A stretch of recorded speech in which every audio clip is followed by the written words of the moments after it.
Okay. Woo. All right. So sorry about that. All right. We're going to be talking about the science of sugar, how different sugars impact our bodies and our mind.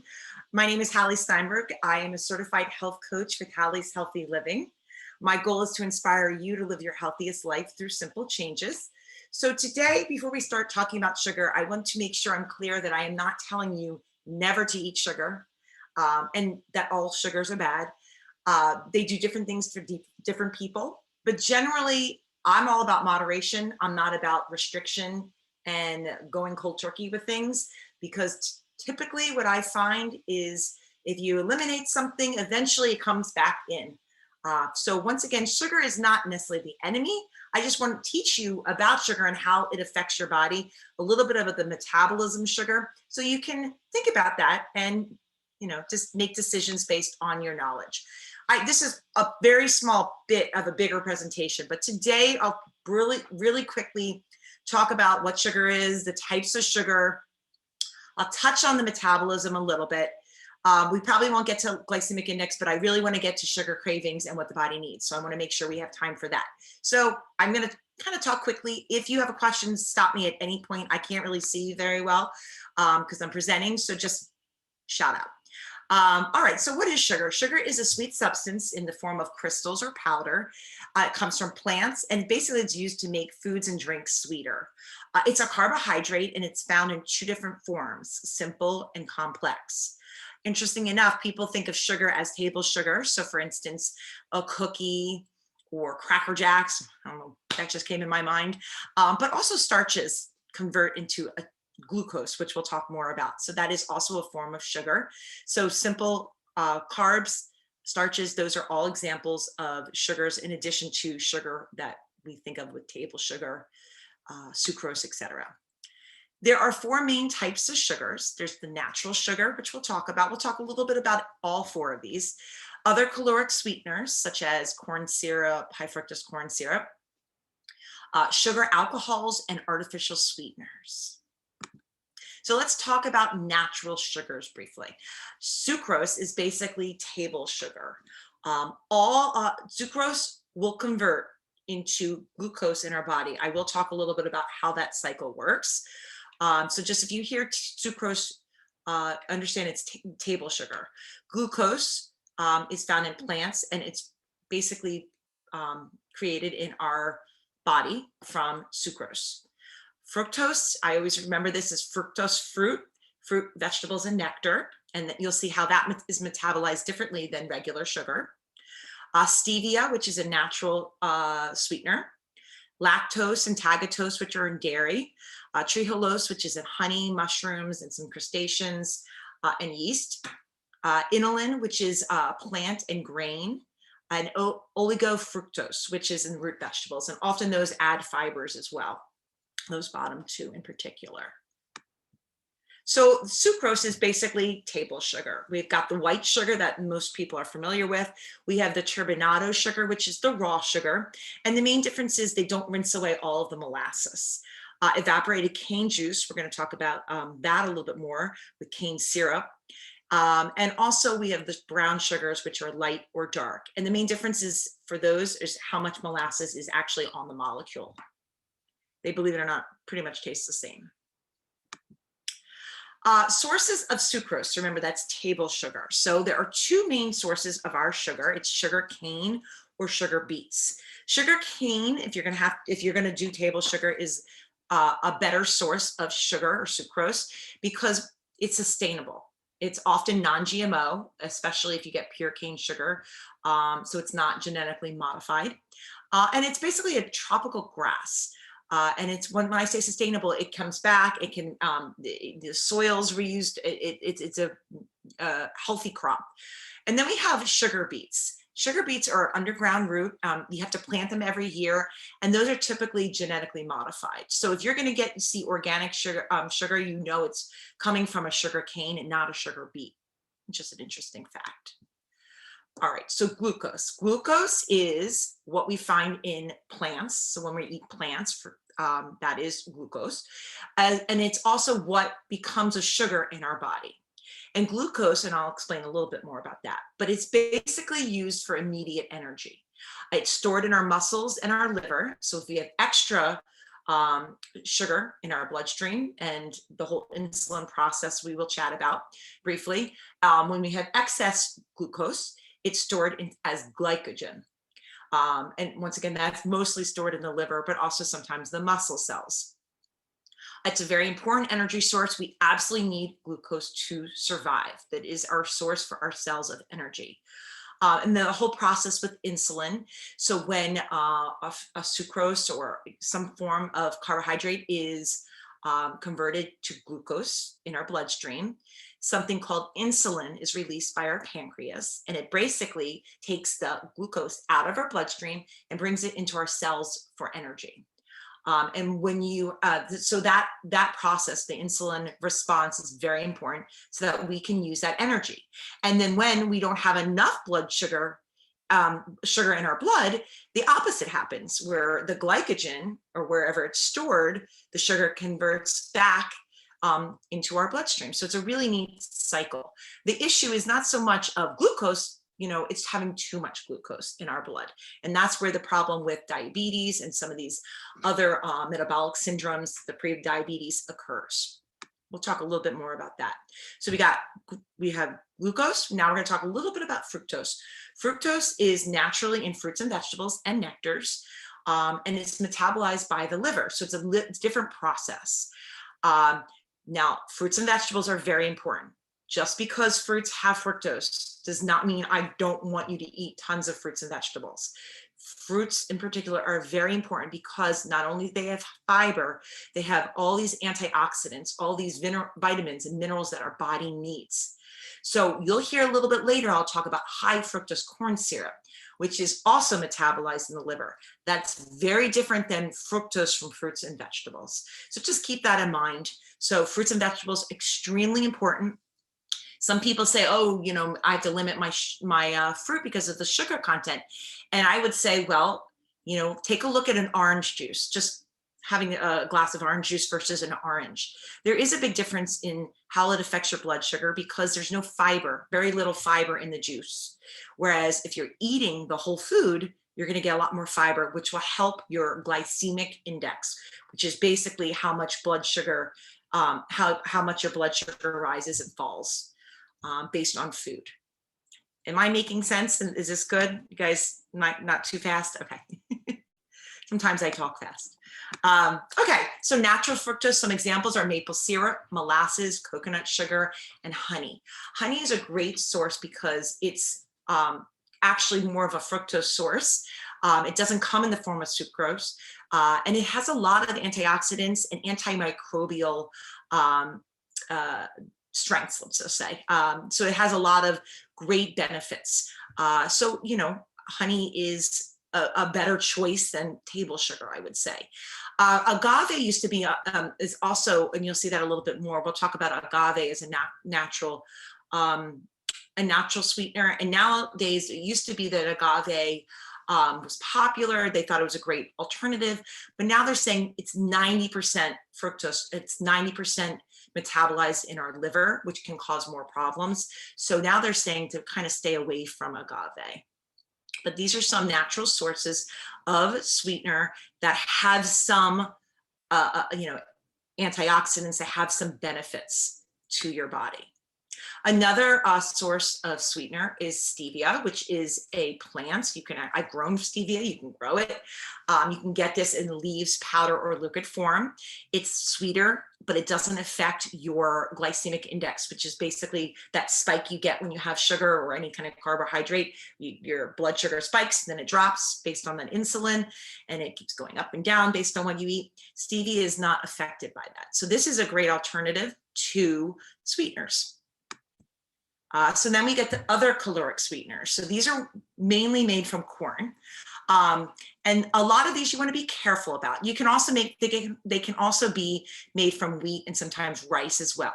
So for instance, dextrose, we'll talk a little bit more about that, but that's a filler. That's in any of your packaged sugars that you see, or even stevia. Sometimes they have dextrose. It's just a filler. Corn syrup, which is basically metabolized as glucose. It becomes glucose. But then we see down here below high fructose corn syrup, which I'm going to talk about why we want to stay away from that. And once again, agave that I mentioned, this is more of a caloric sweetener, and you do want to be aware that that is really metabolized in your liver. All right, quickly going through dextrose. Dextrose is that filler I talked about. Mainly it's from cornstarch, but you can get it from rice and wheat. It's in a lot of processed foods, baked products, and the sweeteners, especially the artificial sweeteners. You'll see that's the filler that they use. And that, once again, is metabolized usually through the whole glucose process. High fructose corn syrup. The reason I'm talking about this in particular is this is really not a good thing to have in any type of food. It also can be written as HFCS.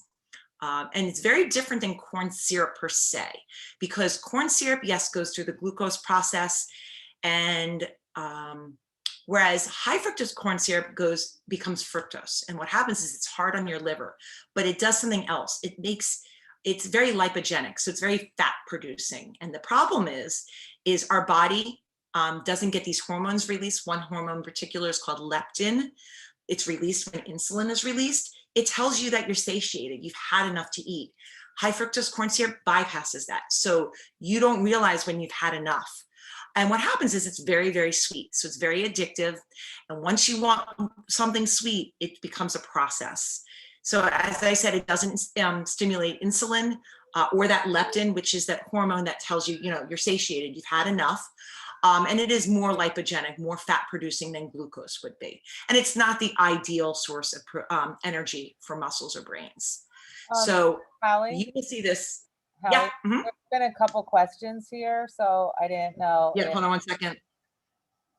If you want to. Something happened here. Do you, I don't know what happened. Okay. Right. I told you everything's downloading on my computer all of a sudden. So Greg asked, is stevia in crystal form natural? Well, it is processed. So the natural form would be more natural, would be the, even liquid would be processed. If you make it yourself and it's dried stevia, yes, that would be, there's always some form, unless you're literally growing it yourself and drying it and using it, there is some form of processing. So you can look at the ingredients. Sometimes stevia, like stevia in the raw, I think they actually add sugar into it. So just be aware. So stevia, you can get organic stevia or not organic stevia. You can get stevia that is mixed with dextrose. So just be aware of that. There's liquid stevia that tends to be a little bit less processed. You could be aware of that. So just read the ingredients. Awesome. And Bruce, did you have a question? Yes, I do. So back to one of the original early slides, Hallie, you said that difference between cane sugar and beet sugar. And one of the big things was that beet sugar is typically GMO based, but if it was non-GMO beets, how does that sugar from beets compare to sugar from non-GMO cane sugar? From what I understand about the metabolism, it's very similar. I just think sugarcane is a much more prevalent crop that has more, in terms of environment sustainability, and it is non-GMO. You won't find, you'll find that, like for instance, organic cane sugar, that will only be sugarcane. It cannot be sugar beets because it's genetically modified. So in terms of the metabolism, I would say that they're pretty similar and they're interchangeable. It's more of whether it's an organic product or not. You'll know if it's organic, it's sugarcane. Yeah, it's just because there's so much talk about beets being a superfood. That's why I was just different because beets are really for inflammation in particular, they're fantastic. Beets are very good. This is sugar beets. It's a little bit different. Oh, okay. Yeah. So right. So the beets that that I'm thinking of would be like I said, they're great for inflammation. I mean, there's a lot of antioxidants from beets. This is sugar beets, which is a little bit different crop. Right. Okay. Thanks. Mm-hmm. I guess I'm glad you mentioned that to clarify that. Okay. So another type of sugar is the sugar alcohol. So basically, these are interesting because they don't have the calories, but that being said, they are fermented in the gut. So this sugar alcohols will often cause digestive upset, bloating, possibly diarrhea, some upset. So people have to be cautious of that because they're not really processed in the body. It's not absorbed, but the problem is it ferments in your gut. But one interesting sugar alcohol to note is xylitol, which is really used for gum, toothpaste, mouthwash, and they use that in particular because it actually fights cavities. However, that being said, dog lover that I am, xylitol is extremely toxic to dogs. I have a friend who lost her dog because the dog ate gum. It's terrible because it goes right, and basically they go in liver failure. So be aware, all xylitol, and it's in a lot of things that you wouldn't know. Even some peanut butters have it. Just be aware of that, or any kind of diet foods, they have it. Keep them away from dogs and animals. I won't go through all the sugar alcohols. Basically, like I said, they're low sugar, less impact on the blood. That's why a lot of diabetics will have sugar, things with sugar alcohols, and they don't promote the tooth decay, but they do have that laxative effect and can cause bloating. Briefly, we're going to talk about artificial sweeteners. I'm going to give you my opinion here because I really, really suggest staying away from artificial sweeteners.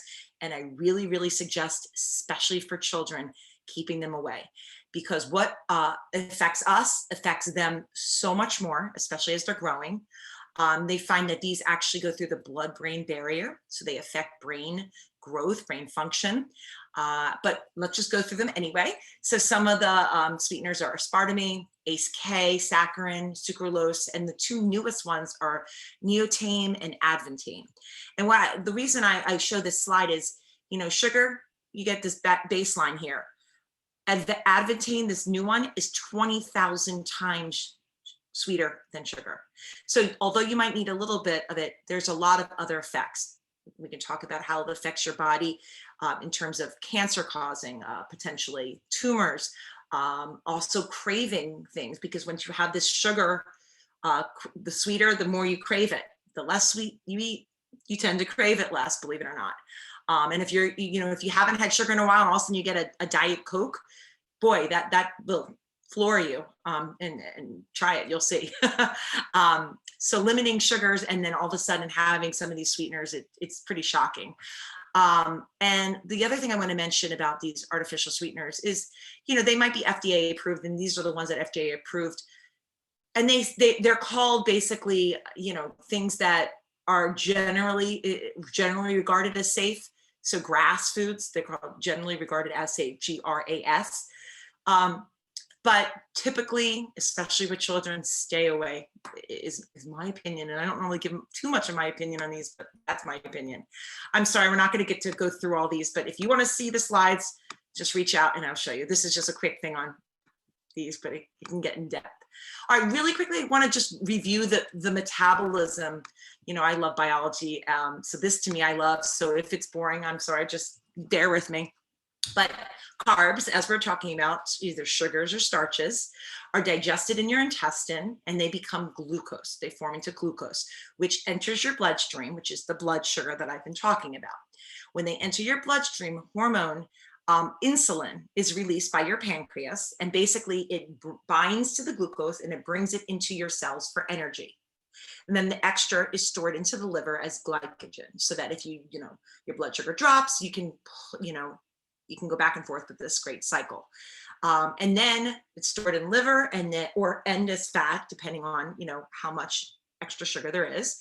And then eventually the glycogen converts back into glucose for energy. So it's a really fascinating process. Our body is an amazing, amazing thing.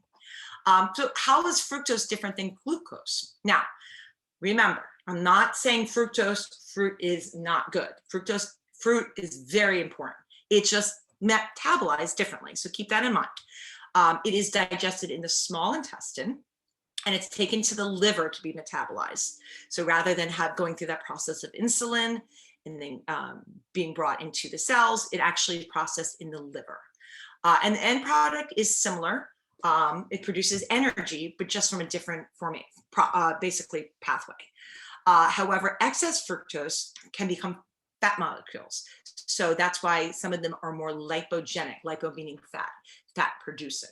And they can cause issues with your blood lipids, and also insulin resistance, having too much fructose, but more importantly, more like the high fructose corn syrup, that sort of fructose, not talking fruits and vegetables.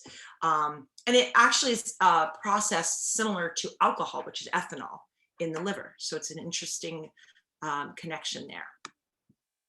Sugar alcohols are also similarly metabolized, but more slowly and in the intestine. And as I mentioned, it goes down to the large intestine and it's fermented by the bacteria. So that is what basically these short chain fatty acids, SCFAs, are converted to energy. So the energy source is converted a little bit differently, but it can cause some of those digestive issues. And it doesn't really raise the blood sugar level like normal other sugars would do. Artificial sweeteners, as I mentioned, I already told you, these basically go right to your, they're not absorbed, but they have a lot of effect on your body in many negative ways. I won't repeat myself again, but really want you to stay away from them. And also, we're not going to go through this really, but there is a huge correlation between weight gain and artificial sweeteners. So you think that, you're having a diet soda, you're saving the calories, saving, some of the sugar, but actually what happens is it increases your blood sugar and it makes you crave more things. So, and it also affects the gut the gut bacteria in your intestines. So it doesn't have good effects basically. So it's a misnomer. In glycemic index. So basically this is how you rate carbohydrates and how they affect your blood sugar. So it's a scale of 0 to 100. So low glycemic index foods are the ones that have high fiber or more protein added. So they will affect your blood sugar much less, and it might be a more sustained energy source. Then we have moderate and high glycemic food. So my rule of thumb is whatever you're eating, snacks, meals, you always want to add a protein or a fat, which helps stabilize your glycemic index. So let's imagine this. Let's say you're having a soft pretzel. So you're going to get the sugar rush because it's starch converted to glucose. You get this rush, then your insulin grabs hold of that glucose, brings it to your cells. Then you get a crash because your blood sugar drops. And the more insulin that is produced, because the more sugar, the more your drop is. And then you get hungry, you get moody, and then you're craving more carbohydrates, more sugar. So then you have these big cycles. So what helps offset that spike is this you eating protein or a fat, which basically levels off this spike, so it's not quite so severe, and it sustains it for longer. So your blood sugar is less affected, it's less of a drop. So it affects mood, it affects your cravings, it affects a lot of things. So, and once again, I talked about sugar, but starches, French fries, chips, they are also all processed as glucose. So whether it's sugar or starch, you're still going to be processing the glucose.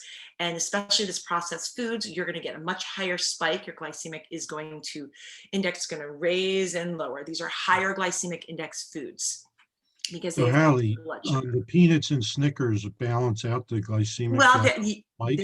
yes, if you got the peanut butter in there, it does make a difference. I know, what's the commercial? Snickers, it's like they say it's like the perfect snack or something like that, or at least when I was growing up. So yeah, okay, all right. I mean, I guess you can say, protein, all right, pepperoni can be protein. Is it the best source of protein? No, but you know where I'm getting at here. Really quickly, we'll talk. I don't want to talk too long because I want to give you a chance if you have any questions. We'll talk about sugar cravings. So that cycle, you eat sugar, your blood sugar spikes, a lot of insulin is secreted, brings that sugar to your cells, and then your blood sugar drops, and then you have these cravings, you're hungry, and it's just a cycle and a cycle that keep going. So, I mean, you've seen, I taught for many years in the classroom. And, when you see the kids eating the sugar nowadays, they can't eat anything in the classroom. But if, having the snacks, like the drinks, like high C or whatever, a lot of sugar, you immediately see their behavior change. And then all of a sudden they get lethargic, they lose their focus. I mean, that's all based on diet at that point. And you can see it so visibly with children in particular, but adults too. Another reason why you want to stabilize your blood sugar and really want to keep away from that spike is because this up and down affects your immunity. Sugar affects your immune system. It impairs your white blood cells for up to 5 hours. It affects your production of antibodies and basically how vitamin C is transported. You can get allergic reactions and mineral imbalances, which will affect your immune system. And it neutralizes something called EFA. EFA is essential fatty acids. And so basically it affects how your cell membranes, which is your protection of your cells, how they work. So what happens is when your immune system goes down, pathogens and antigens can get into through your cell membranes. And so sugar directly has an effect on these fatty acids and how they're protecting your cells. And you don't want those things entering your cells. And lastly, fructose is, yeast loves fructose, and it can affect your triglyceride levels because remember, it's more lipogenic. Some of the more long-term sugar-related diseases are obesity, cancer, high blood pressure, and high blood sugar, liver disease, diabetes, high cholesterol, and heart disease. Because a lot of times people won't equate sugar with cholesterol and these fat-related issues, but it really can be affected, especially how that sugar is metabolized. Metabolic syndrome is basically pre-diabetes. So often sugar and how you're eating will affect that metabolic syndrome. It's the precursor often to some forms of metabolic syndrome disorder or pre-diabetes, etc. And this relates to kids too. So basically what our body absolutely needs glucose. We cannot survive without glucose. So we can get our glucose from natural sugars, our fruits and vegetables.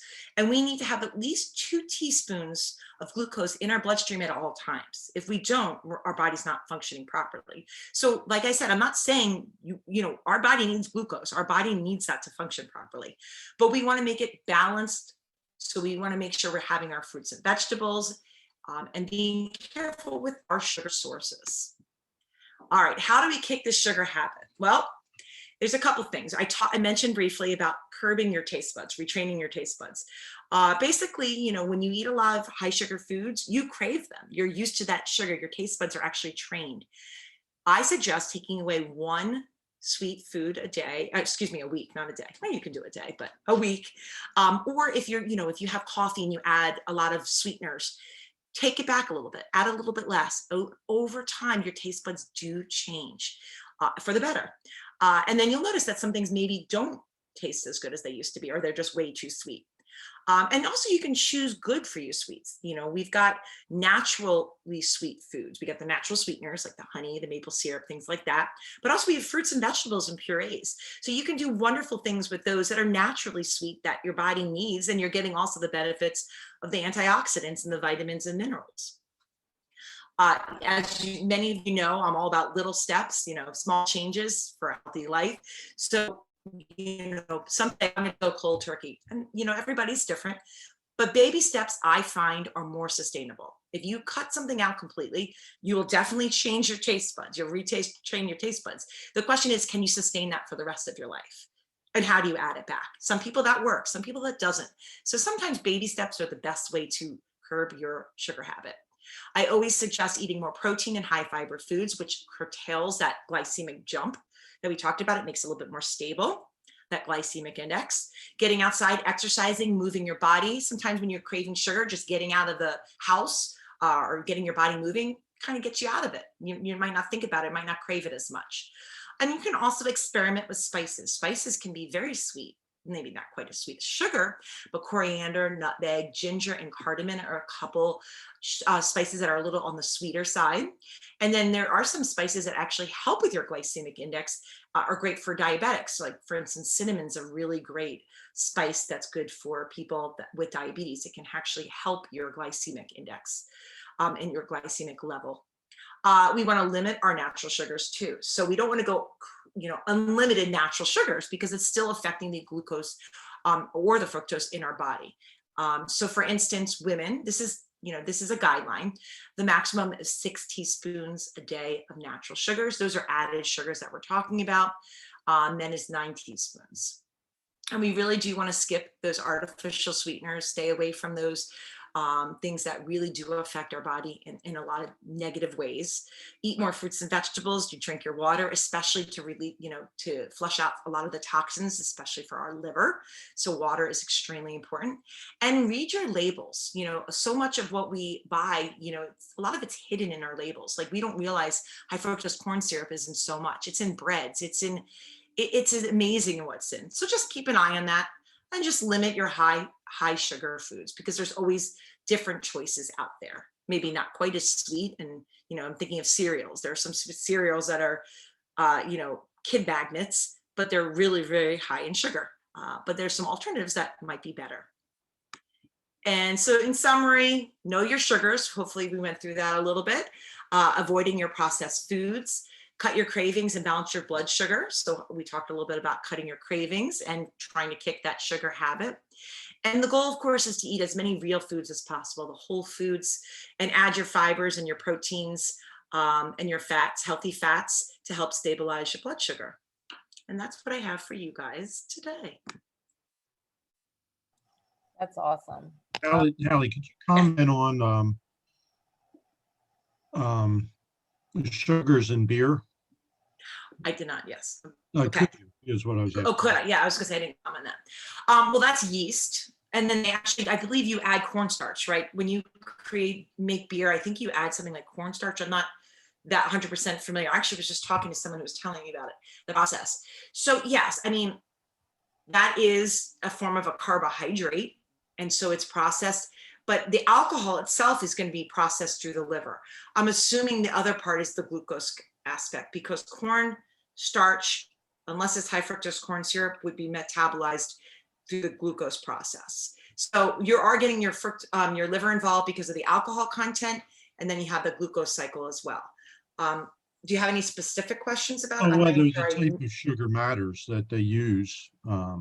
Like you were saying, for example, the difference between the cane sugar and the sugar beet, it doesn't say that on the beer bottle. It doesn't say, like a lot of the, your standard drinks in the supermarket will say what type of sugar they have in them, whether it be, regular or high fructose corn syrup or whatever. But beer doesn't do that. So I was just curious, whether the fermentation process takes that out. It takes that. Well, that is interesting. Out. Well, I mean, what is the reason you need to add sugar to the beer process is you need the fermentation, and the yeast is going to eat the sugar. So how does that affect your sugar metabolism in your body is a great question. And I actually not knowledgeable enough to answer that. So I have to think about that. I might do some research and I'll get back to you. I mean, it has carbohydrates. So regardless, beer will have the carbohydrates that it will need to, metabolize in your body. The question is the sugar, is it the same load as if you just ate it straight? I would say no, because the yeast is fermenting and it's the process. So it's actually metabolizing the sugar for you a bit. But I don't have a direct answer for you there. So I'll have to look into that. Thanks. And what others? Do you have any creamer, like coffee creamer alternatives that don't have the negative sugar aspects that, I mean, we drink coffee or we drink the creamer and get the coffee, but it's like. Well, there are creamers that are not sweetened, and then you can add the sweetener that you would like to add. So it's not already added for you. Okay. Potentially, you'd have to look, but usually they are pretty high in sugar, some of those, because they want it to taste good and they want you to, keep getting it. So my suggestion would be possibly getting a creamer that's not sweetened, and then adding sugar to your liking, and maybe possibly a more natural, like monk fruit. Believe it or not, I didn't mention that monk fruit's an awesome, more natural sweetener. Stevia. Now they're not going to taste the same as sugar. Be aware of that, or even just a smaller amount of sugar. Potentially raw sugar or something, or even, I don't know about honey and coffee, but why not? Yeah. I mean, Yeah. explore. Yeah, Hallie, I got a couple of things. One, I noticed that when I don't put protein in my salads, I have a craving for sugar. Because you're hungry. Yeah, and because I'm almost always put protein in it now, in form of chicken or pork or whatever. The other thing is, I heard that lemon juice cleans your liver, and the liver, of course, cleans your blood. And I just wanted to confirm that with you. Well, lemon and citrus is detoxifying. I mean, there are certain foods that are more like cranberry. There was a drink that I was reading about. It's cranberry, lemon juice. What else was there? blanking on the other thing, but yes, and it's more for detoxification of your liver. Just be aware, sometimes when you do things, it affects other things. So, if it's not making you feel well, or if it's hurting your stomach, then it's probably not the right thing to do. But lemon is a citrus that can detoxify your liver. And our liver, does a lot. So Yeah, we have yeah. our liver is under a lot of stress often, especially with our diet in America, probably all over the world. So yes, that there is truth to that. The question is how much and how do you do it? Well, since I was a teenager, I started eating lemons. You put lemon in your iced tea, and then I would always take it out and eat the pulp. And I do that to this day. And your enamel's okay? Your teeth enamel? Yeah, well, so far so good. That's I have no problem with that. The only thing is it's so hard on your teeth enamel. Lemon. Yeah. My kids used to love sucking lemons, and I'd be like, you have to be careful only for your teeth. Yeah, But yeah. lemons are point. amazingly healthy. Good point. Yeah. The Thank lemon sticks at the Devon Horse Show. Yeah, well, there's that Can't sugar. find them anymore. Oh, with the drink, I remember as a kid, you put the lemonade with the lemon sticks, and you drink out the lemonade. Yeah, you get the sour, you get the sweet. Yeah. Great drink. Hallie, John Rafferty here. I wanted to ask whether the kind of traditionally spoken of link between sugar and diabetes is as strong as I was raised to believe it is, or maybe that's more of a cultural myth. I'm sorry, I'm having a little trouble. Could you say that again, or maybe if someone understood that? John, it wasn't coming in clearly for me. Oh, I'm so sorry. I'll try to speak up and do what I can to make it better. I'm just wondering if the link between diabetes and sugar consumption is as strong as I was told growing up, or if it's more of a cultural myth. Well, absolutely, diet plays a role in all aspects of your health. So there's something called epigenetics, which is basically the study of how your genes, your lifestyle affects your genes. So I'm going to go off and then I'll come back to answer your question. How we live our life, the lifestyle choices, the foods we eat, the things we drink, absolutely affect the expression of our genes.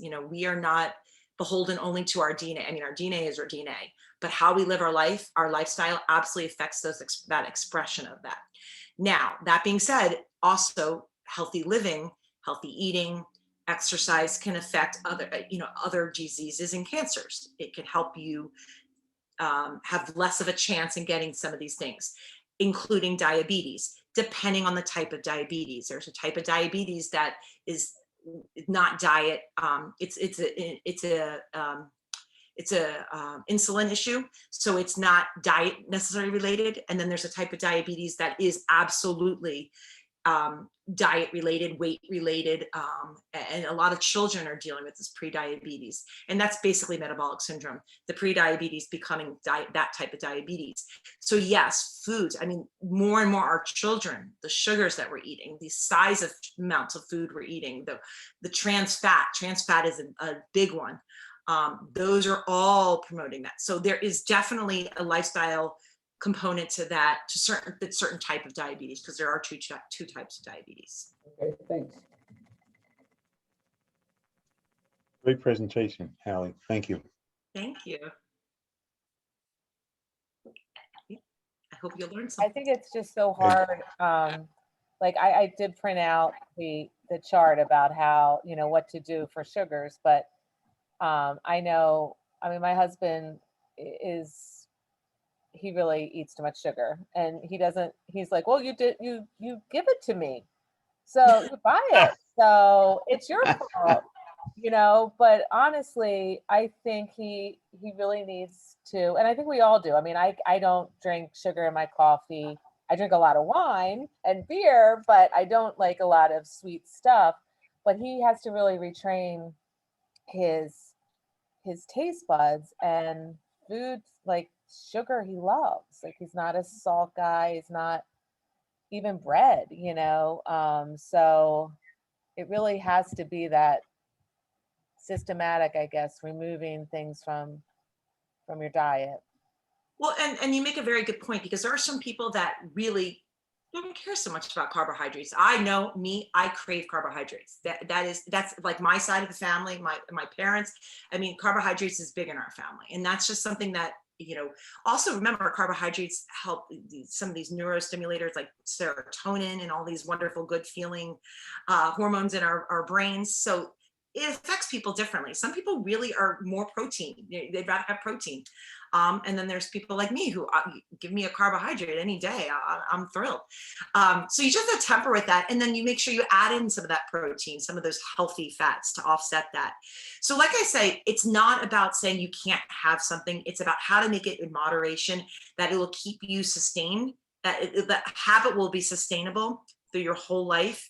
And that you can still enjoy yourself. I'm not telling people to restrict anything. That's not true. If you can restrict anything, it would be high fructose corn syrup, artificial sweeteners, and trans fats. All right, so those three, I take that back. But, and one more thing I just want to say, we are inundated with sugar and processed foods more than ever. I mean, I just see as a mom of 3 kids and 2 teenagers in particular, everywhere they go, my kids are very sporty. They're in tons of athletic events. And the parents will bring, donuts and Gatorade. So, which is not going to help them recover. It's not going to help them even have energy to sustain a game. So, but am I going to not let my kids have it? No, I'm going to let my kids have it because I think it's worse to not sometimes. But keep in mind, we are inundated. Like, so when maybe as a kid, you'd have like 1 or 2 sweets, they're like 10 sweets a day. I mean, it's just very different than it used to be. So it's just we're inundated with it, and you just keep it in mind. And if there's ways that we can cut it out, we can cut it out. But if it can be in moderation, then there's no problem. I mean, if you can keep it that way, then you should be set. Yeah, I can't remember when I stopped using sugar in my coffee. And, I grew up in the 50s, and I can remember a lot of the commercials that just brainwashed us. And, I mean, they still try to, but probably not as much as before. I used to sell Kellogg's cereal, and we Yeah. would Oh my God. tell people that there's the same amount of sugar in a bowl of Frosted Flakes as there is in an apple, which there might be, but it's not the right kind of sugar. Yeah. And we've seen I know that's processed food companies, those commercial product companies like Kellogg's, and I mean, I was a food marketing major. A lot of them are doing really poorly right now because people are being more savvy, learning more. Of course, we want to eat good tasting things, but I think a lot of people are making better choices in terms of what they are going to put in their bodies for breakfast or lunch or dinner. Maybe not snacks. We haven't had cereal in our house for probably 7 or 8 years. Yeah. And there are better choices of cereal. Just remember, you read the labels and you see, there's that 3-6-3 rule. And some of you have heard me say this, especially for kids. An ideal thing would be having less than at least 3 grams of protein, less than 6 grams of sugar, and at least 3 grams of fiber. So that's the 3-6-3 rule. It's not easy to do with cereals, but even with snacks, that's just a great way of trying to get under 6 grams of sugar, and you're trying to raise that protein and fat. And even if it's 8, I mean, you can go around it, but you'll see a difference between an 8-gram cereal and a 22-gram cereal. So just being aware of that. Yeah. Awesome. Well, some cereals are fine. Yeah. I appreciated what you said about adding protein or even some fat, because I find that at breakfast time, I insist on having some protein. Otherwise, I get hungry before lunchtime. Absolutely. You're satiated more. It stabilizes your blood sugar, and it's important for repair and recovery. So especially if you don't even have to work out, you need protein. I mean, it's essential. Exactly. Well, thank you so much. Guys for listening. I don't thank know you. if else has any questions. I'll give you everybody's contact information if you feel like and everybody has her information in the chat. So if you would like more information about Hallie and what she presented today, or you need her to speak for something else, please reach out. It's great resources there. I felt like diving really into those sugars a little more, so I'm glad. I mean, I know we didn't have all the time, but I'm glad you were able to present that. So everybody, I tell people it's over at 1. So it is over at 1, unless anybody has anything else to add or ask before we say goodbye. Excellent program. Thanks again, Hallie. Thank you. Sure. That's Have all. a wonderful week. Now my fourth grader, it's her last day, and I had no idea it was gonna be a 12 o'clock dismissal. So luckily my husband was home. So now I'm gonna wish her congratulations for going into 5th grade. Cool. Yay, Cool. congratulations. Hey, thanks, Hallie. All right. Bye-bye. For taking the time today. We really appreciate it. Thank you.